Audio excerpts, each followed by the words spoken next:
ಇವತ್ತು ವಿಶ್ವ ಯೋಗ ದಿನಾಚರಣೆಯನ್ನು ಆಚರಿಸಲಾಗುತ್ತದೆ. ಯೋಗ ಅಂತಂದರೆ ಏನು ಅನ್ನುವಂಥ ವಿಚಾರವನ್ನು ಇಲ್ಲಿ ಹೇಳುವಂಥದ್ದು, ತಿಳಿಯುವಂಥದ್ದು. ಅದಕ್ಕೋಸ್ಕರವಾಗಿ ಭಗವದ್ಗೀತೆಯ 2ನೇ ಅಧ್ಯಾಯದಲ್ಲಿ 48ನೇ ಶ್ಲೋಕ ಏನು ಹೇಳ್ತಾ ಇದೆ ಅಂತ ನೋಡೋಣ. ಯೋಗಸ್ಥಃ ಕುರು ಕರ್ಮಾಣಿ ಸಂಗಂ ತ್ಯಕ್ತ್ವಾ ಧನಂಜಯ ಸಿದ್ಧೋ ಸಮಭೂತ್ವ ಸಮತ್ವಂ ಯೋಗ ಉಚ್ಯತೆ. ಯೋಗ ಅಂತಂದ್ರೆ ಏನು ಅಂತ ಹೇಳಿದೆ. ಮನುಷ್ಯನ ಹೋರಾಟ ಅನ್ನುವಂಥದ್ದು ಗೆಲುವು ಸೋಲಿನಿಂದ ಕೂಡಿದೆ. ಅದನ್ನು ಹೇಳ್ತಾ ಇದೆ. ನಿನಗೆ ಗೆಲುವಾಗಲಿ ಸೋಲಾಗಲಿ ನೀನು ಆಸಕ್ತಿಯಿಂದ ಕರ್ತವ್ಯವನ್ನು ಮಾಡು. ಸಿದ್ಧಿಯಾಗಲಿ ಅಸಿದ್ಧಿಯಾಗಲಿ ಕೆಲಸವನ್ನು ಮಾಡು. ಫಲದ ಆಸೆಯನ್ನು ಇಟ್ಟುಕೊಂಡು ನೀನು ಕೆಲಸವನ್ನು ಮಾಡಿದ್ದೀಯಾದರೆ ಅದು ನಿನಗೆ ಯೋಗವೆಂದು ಹೇಳಲ್ಪಡುತ್ತದೆ. ಸಮತ್ವಂ ಯೋಗ ಅಂತ ಹೇಳಿಕೊಳ್ಳುತ್ತದೆ. ಯೋಗ ಅನ್ನುವಂಥದ್ದು ಕೇವಲ ಒಂದು ವ್ಯವಹಾರವಲ್ಲ, ಕೇವಲ ಒಂದು ಕಣ್ಣು ಮುಚ್ಚಿಕೊಂಡು ಕುಳಿತುಕೊಳ್ಳೋದಲ್ಲ. ಇದು ಜೀವನದಲ್ಲಿ ತಂದುಕೊಳ್ಳತಕ್ಕಂಥ ಯೋಗ. ಜೀವನು ಪರಮಾತ್ಮನಲ್ಲಿ ಸೇರುವಂಥದ್ದು ಯೋಗ ಅಂತ ಹೇಳಿದೆ. ಹಾಗಾಗಿ ಯೋಗಸ್ಥಃ ಕುರು, ಯೋಗವುಳ್ಳವನಾಗು.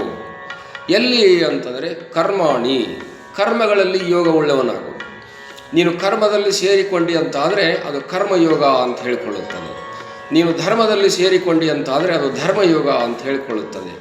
ನೀನು ಜ್ಞಾನದಲ್ಲಿ ಸೇರಿಕೊಂಡಿ ಅಂತಾದರೆ ಅದು ಜ್ಞಾನಯೋಗ ಅಂತ ಹೇಳಿಕೊಳ್ಳುತ್ತದೆ. ಭಕ್ತಿಯಲ್ಲಿ ಸೇರಿಕೊಂಡಿ ಅಂತಾದರೆ ಅದು ಭಕ್ತಿಯೋಗ ಅಂತ ಹೇಳಿಕೊಳ್ಳುತ್ತದೆ. ಹೀಗೆ ನೀನು ಯಾವ ಸಾತ್ವಿಕ ಸತ್ಸಂಗದ ವ್ಯವಹಾರ ಇದೆಯೋ ಅದರಲ್ಲಿ ಸೇರಿಕೊಂಡು ಯೋಗವನ್ನು ಮಾಡುವವನಾಗು. ಯಾವ ನಿನ್ನ ಕರ್ತವ್ಯ ಕರ್ಮ ನೀತಿ ರೀತಿ ಧರ್ಮ ಇದೆಯೋ ಅದರಲ್ಲಿ ನೀನು ಬೆರೆತುಕೊಂಡಿ ಅಂತಾದರೆ ಅದು ಯೋಗ ಅಂತ ಹೇಳಿಕೊಳ್ಳುತ್ತದೆ. ಕೇವಲ ಇಂದ್ರಿಯ ನಿಗ್ರಹಗಳು ಯೋಗವಲ್ಲ, ಕೇವಲ ಮನೋನಿಗ್ರಹಗಳು ಯೋಗವಲ್ಲ, ಕೇವಲ ಧ್ಯಾನ ಮಾಡುವುದು ಯೋಗವಲ್ಲ, ಕೇವಲ ಸುಮ್ಮನಿರುವುದು ಯೋಗವಲ್ಲ. ಯೋಗ ಅಂತಂದರೆ ಕರ್ತವ್ಯ ಕರ್ಮದಲ್ಲಿ ನಿರತನಾಗಿರುವುದು ಯೋಗ ಅಂತ ಬಲವಂತವಾಗಿ ಇಲ್ಲಿ ಬಲವಾದ ಆಧಾರಗಳನ್ನು ಇಟ್ಟುಕೊಂಡು ಹೇಳಲಾಗಿದೆ.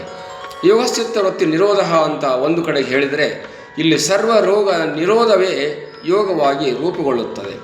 ಭವಬಂಧನ ನಿರೋಧ ಮಾಡಿಕೊಳ್ಳುವುದೇ ಯೋಗವಾಗಿದೆ. ಜನನ ಮರಣಗಳನ್ನು ಇಲ್ಲದಂತೆ ಮಾಡಿಕೊಳ್ಳುವುದೇ ಯೋಗವಾಗಿದೆ. ಹೀಗಾಗಿ ಈ ಯೋಗ ಅನ್ನುವಂಥದ್ದು ಅತ್ಯಂತ ಉತ್ಸಾಹ ಮತ್ತು ಅತ್ಯಂತ ಶಾಂತಿಯನ್ನು ಕೊಡುವಂಥದ್ದು ಯೋಗವಾಗಿದೆ. ಅತ್ಯಂತ ದುಃಖ ನಿವೃತ್ತಿ ಪರಮಾನಂದ ಪ್ರಾಪ್ತಿಯನ್ನು ಉಂಟು ಮಾಡಿಕೊಡುವಂಥದ್ದು ಯೋಗವಾಗಿದೆ. ಆದ್ದರಿಂದ ನೀನು ಯೋಗಿಯಾಗುವ ಅರ್ಜುನ. ಯೋಗದಲ್ಲೇ ನಿರತನಾಗಿ ನೀನು ಕೆಲಸವನ್ನು ಮಾಡು. ನೀನು ಮಾಡ್ತಕ್ಕಂಥ ಕರ್ತವ್ಯಗಳು ಸಿದ್ಧಿಯನ್ನು ಕೊಡಲಿ, ಅಸಿದ್ಧಿಯನ್ನು ಕೊಡಲಿ, ಶುಭವನ್ನು ಕೊಡಲಿ, ಅಶುಭವನ್ನು ಕೊಡಲಿ, ಗೆಲುವನ್ನು ಕೊಡಲಿ, ಸೋಲನ್ನು ಕೊಡಲಿ. ಸೋಲು ಗೆಲುವುಗಳು, ಸಿದ್ಧಿ ಅಸಿದ್ಧಿಗಳು ನಿನ್ನ ಯೋಗವಲ್ಲ. ನೀನು ನಿತ್ಯ ನಿರಂತರವಾಗಿ ನಿರತನಾಗಿರುವುದೇ ಯೋಗವಾಗಿದೆ. ಕರ್ಮದಲ್ಲಿ ನಿರತನಾಗು, ಯೋಗದಲ್ಲಿ ನಿರತನಾಗು, ಭಕ್ತಿಯಲ್ಲಿ ನಿರತನಾಗು, ಜ್ಞಾನದಲ್ಲಿ ನಿರತನಾಗು, ಆತ್ಮನಲ್ಲಿ ನಿರತನಾಗು. ಹೀಗೆ ನಿತ್ಯ ನಿರತನಾಗಿರುವುದೇ ಯೋಗ ಅಂತ ಹೇಳಿಕೊಂಡಿದೆ. ಇದಕ್ಕಿಂತ ಹೆಚ್ಚಿನದು ಇನ್ಯಾವುದೋ ನಿನಗೆ ಇಲ್ಲ ಅರ್ಜುನ.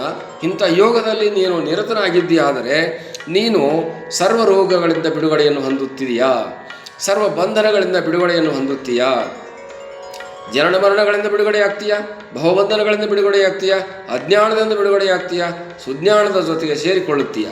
ಇಂಥ ಯೋಗವನ್ನು ನೀನು ಮಾಡಿದ್ದಾದರೆ ಖಂಡಿತವಾಗಿಯೂ ಕೂಡ ನೀನು ಉತ್ತಮವಾಗಿರ್ತಕ್ಕಂಥ ಸದ್ಗತಿಯನ್ನು ಪಡೆದು ಸನ್ಮಾರ್ಗಿಯಾಗುತ್ತೀಯಾ ಮತ್ತು ಸಜ್ಜನನಾಗುತ್ತೀಯಾ, ಸದ್ಯೋನ್ಮುಕ್ತನಾಗುತ್ತೀಯಾ, ಪರಮಮುಕ್ತನಾಗುತ್ತೀಯಾ ಅನ್ನುವಂಥ ಅಭಿಪ್ರಾಯವನ್ನು ಯೋಗ ಅನ್ನೋದಕ್ಕೆ ಹೇಳಲಾಗಿದೆ. ಯೋಗ ಅನ್ನುವಂಥ ಪದಗಳನ್ನು ಬಹಳಷ್ಟು ಕಡೆಗೆ ಭಗವದ್ಗೀತೆಯಲ್ಲಿ ಆಯಿತು, ಇತರೆ ಮತ್ತು 10 ಯೋಗ ಶಾಸ್ತ್ರಗಳಲ್ಲಿ ಹೇಳಿರುವಂಥದ್ದು. ಪತಂಜಲಿ ಮುನಿಗಳು ಯೋಗಶಾಸ್ತ್ರಕ್ಕಾಗಿಯೇ ಉದ್ಭವಿಸಿ ಬಂದಿರತಕ್ಕಂಥ ಮಹಾಋಷಿಗಳು.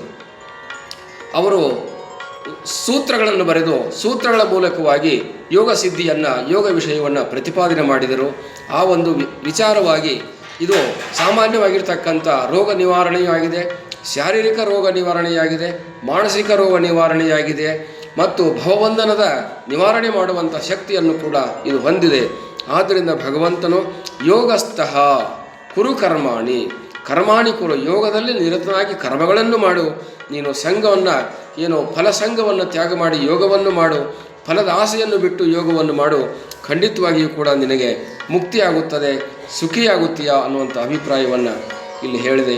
ಹರಿ ಓಂ ತತ್ಸತ್.